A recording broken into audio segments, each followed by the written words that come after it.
Hey, it's Maximo and welcome to Tipples'n'treats. Today I've got something a little bit special for you. I've got the Yamato Single Malt Japanese Whisky. Join me for this Japanese whisky review.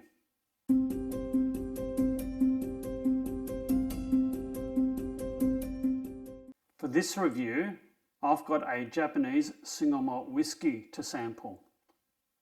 The story behind this was that Joe and I were at a Japanese festival in Box Hill, which is a middle suburb of Melbourne, a couple of months ago, and had a very, very nice time indeed. One of the stalls at the festival was selling different whiskies, and they had this one, and they advertised this as being half price. So I bought this for around about $80 at the stall at the Melbourne Japanese Festival. And from what I could determine online, you can't really get this in Australia. So I was very fortunate to buy this.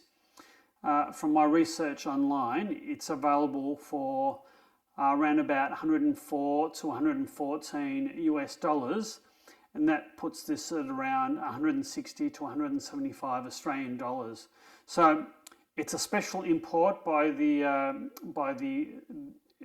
store holder at the festival, and it's impossible to get in Australia. So I think I was very, very fortunate to get this particular tipple. Now the tasting notes say that the Yamato Single Malt Japanese whisky epitomizes the pinnacle of Japanese craftsmanship and tradition. Meticulously crafted using selected malted barley and aged in a variety of different oak barrels, including Japanese Mizunara, I think that's right, Mizunara oak. It offers a harmonious blend of flavours with notes of oak, vanilla and caramel. I've got to hand it to the marketing people, honestly. But anyway, here's the bottle, and it's not paper, it's not cardboard. I think this is wood. I think it's balsa wood. It's a very unique storage container. Balsa wood. Look at that. And, oh, there's the lid, and there's the bottle resting in a red satiny cushion. Well, it's going to be such a shame to dispense with this box, but I'll fix that later. But dispense we must. It's a smoky, fairly plain looking bottle, as a lot of Japanese whiskies are. Now the tasting notes don't really say much about this, not much about this at all, and I'll attempt to open this as best I can, which is sometimes easier said than done. Or I think I'm doing something. Breaking nails, that's what I'm doing. No, here we go. Right, beautiful. All right, there isn't a cork, there is a twist, an aluminium twist top, which I'll now endeavour to open. Oh, okie dokie. Quite a smoky bottle.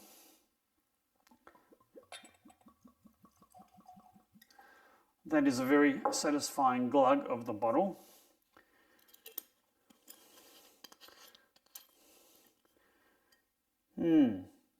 Interesting.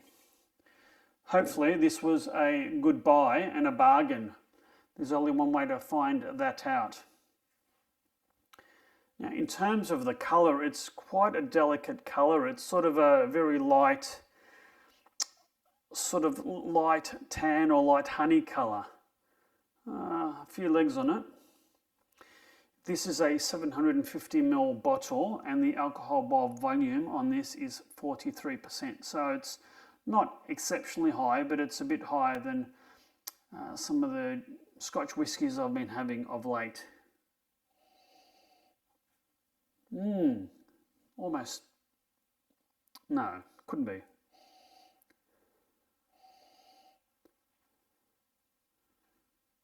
It almost smells like a peated Scotch whisky that's come from the seaside. It sort of almost smells salty. Maybe licorice. It's certainly interesting. It's not as alluring or enticing as some of the other whiskies that I've tried recently. There's only one way to find what this is out, and that's to give this a red hot go. So cheers.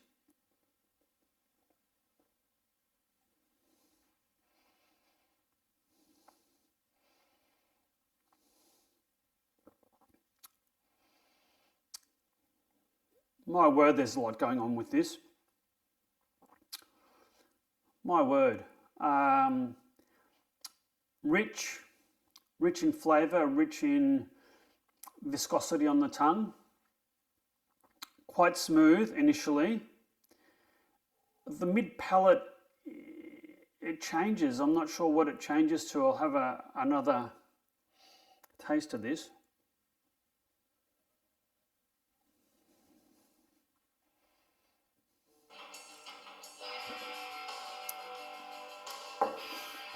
Good. Now, as I was saying before, I was rudely interrupted by some granny bombing gobshite. Sorry about that. Where was I before I was rudely interrupted by my own phone?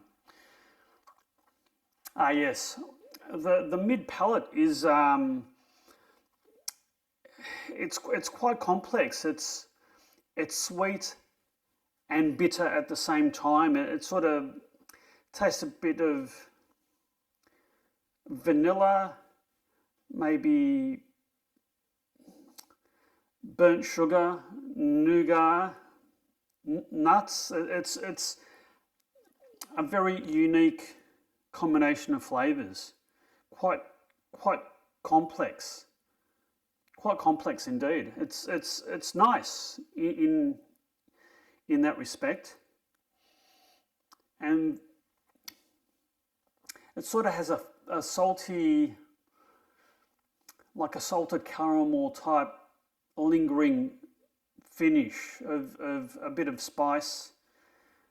Maybe I'm tasting some of the woodiness from the oak barrels that it's in.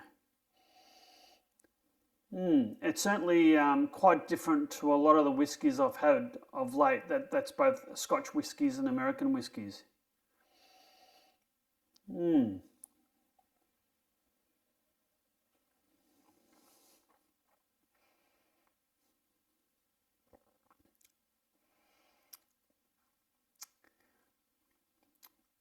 I think it's initially the sweetness and then followed straight away by the bitterness of the mid palate that's quite surprising to me.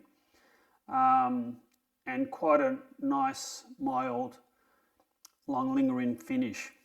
Now I'm going to try this one with a bit of ice to see what difference that makes.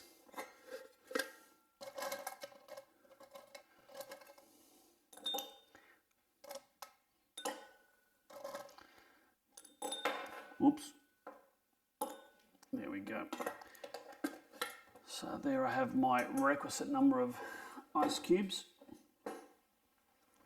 And in case you're wondering, my ice is made from filtered water. So the water, or the Melbourne water, is probably one of the best waters in the world. And with a filter, it takes out any impurities and any sort of slight taste that the water might have, and it doesn't change or add anything to the whiskey. Well, that's what I think anyway. It's very sweet tasting water, and hence ice. I'm just releasing, letting the ice melt a bit and releasing some of these soluble, oils.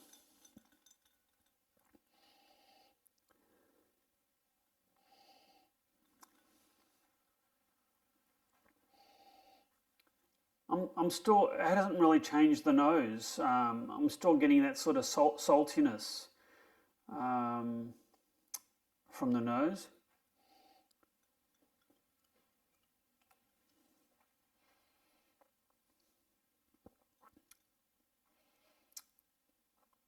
It's still smooth at the front of the palate.